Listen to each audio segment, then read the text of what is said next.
Powerwash Simulator 2 released at the end of October of this year for the Xbox and PlayStation consoles, along with PC through Steam. It's a sequel to 2022's Powerwash Simulator with the same addictive gameplay with a few additions that make it even better than the original. I played it on the Xbox Series X through Game Pass, where it was a day one release, but you can also purchase it for just $25 US.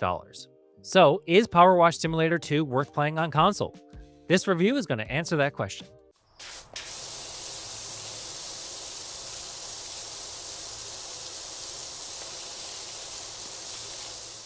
Let's start the review, as we always do, by talking about the graphics and technical performance of Powerwash Simulator 2 on console. For graphics, the game looks just as bright and colorful as the original, with some graphical improvements. There's a lot of reflections off water, and surfaces look really great. But what makes the game so good looking is the before and after when you clean something. The game really manages to make dirty objects look dark and grungy, so when you first walk into a dirty place, it feels intimidating and terrible. But after cleaning it, everything is so bright and colorful with oranges and reds that just pop. It's this process that adds to the addictiveness. It's one thing to have something go from dirty to clean, but the stark contrast of the before and after can be so intense and crazy at times. For technical performance, the game does have a few issues. It runs fairly well on console, but I did have some FPS slowdowns when I was spraying large areas and there was a lot happening on screen at once. It wasn't game-breaking, but it was noticeable several times. Then there are the bugs. There are a few pathfinding issues where I had trouble walking around or grabbing equipment like ladders, which were hit and miss, where sometimes I just couldn't select them. The new scissor lift you can use would also get stuck in extended mode, making it hard to access. When you place the scissor lift, it's supposed to automatically collapse each time, but I found there were times that it just didn't and it was way too high. Overall, the technical problems aren't frequent or serious enough to make a difference, and I wouldn't hesitate to play the game because of them. They're also very minor, so I would assume a patch will come out soon to iron them out. Briefly going through the story, the sequel takes place sometime after the first Powerwash Simulator, where you met time-traveling entities, giant statues with laser beams that come out of their head, that calm an erupting mountain, and other weird stuff. Powerwash Simulator 2 has that as well, but it's way toned down. In fact, most of the things that happen in the story happens off-screen, with you kind of going about your business of cleaning stuff, while other people figure out the problems and save the world. It's a much better direction for the story in my opinion, as saving the world with a pressure washer was fun and interesting in the first game, but it would just be out of place if it happened again. Basically, the gems that stopped a mountain from erupting go missing here in this game, and you would assume that it's up to you to find them, but no, you're just a guy with a pressure washer. You go about your business and things sort of just fall into place around you. Those time-traveling aliens or whatever they were from the first game, they sort of make every appearance, but again, you're going to be focused on cleaning cars and buildings and not saving the world. So all this crazy stuff happens around you, like the moon begins to spin in the sky, the world is on the verge of ending, and you just do you.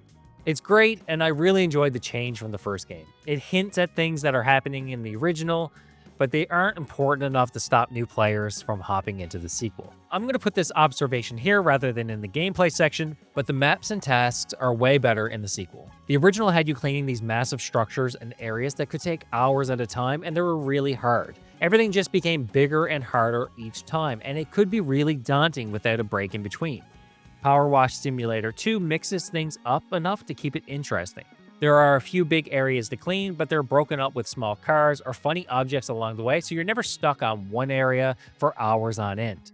You could easily have spent 3 or 4 hours cleaning a single building in the original, but the sequel never took me more than an hour for a single place, and the variety always kept me wanting to move on to the next stage when I was done, rather than wanting a vacation in between.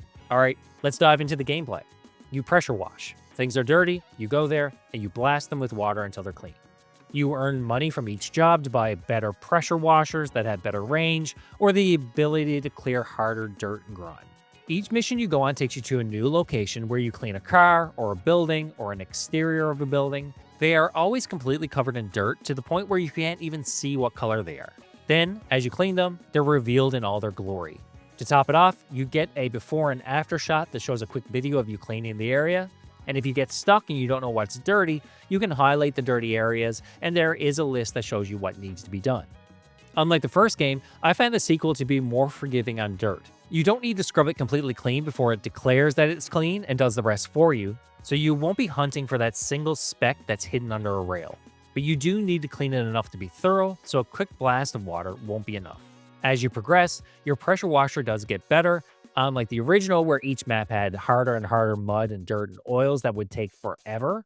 The sequel keeps the level of dirt mostly the same, so you can be quicker as you purchase upgrades. But there are a few times that there's a really stubborn stain and you need to break out the soap and the suds.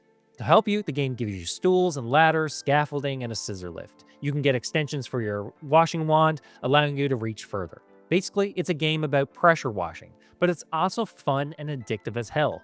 You should play this game. Everyone should play this game. It hits that OCD itch where you just want to clean everything as soon as you get to a new place, and you're so satisfied with the results at the end. Alright, let's go into the pros and cons of Pressure Wash Simulator 2. For the pros, the game has a fun and wacky story that keeps it entertaining. The gameplay loop is fun and addictive, just as the first one was, with improvements that make it even more enjoyable throughout than the first game was. It's only $25 for the amount of gameplay you get, which took me nearly 40 hours to complete. And, to make it better, it's a day one Game Pass release. For the cons, there are a few bugs on release when I played it, which may be patched by the time you play it. These are only minor bugs and they don't hinder the gameplay much. The story kind of plays out around you, which is funny, but it can make it seem like you aren't the hero. The game gives you a headquarters to decorate, but the items won't overlap, so it makes it pretty much useless to decorate. For example, you can't place a rug on the ground, then a couch on the rug, and a lamp next to the couch. And that's it for another review. So, is Powerwash Simulator 2 worth playing on console? Absolutely it is. I had a blast playing it, and I highly recommend it for everyone. I'm the Casual Console Gamer on YouTube, and I'll see you all in the next review.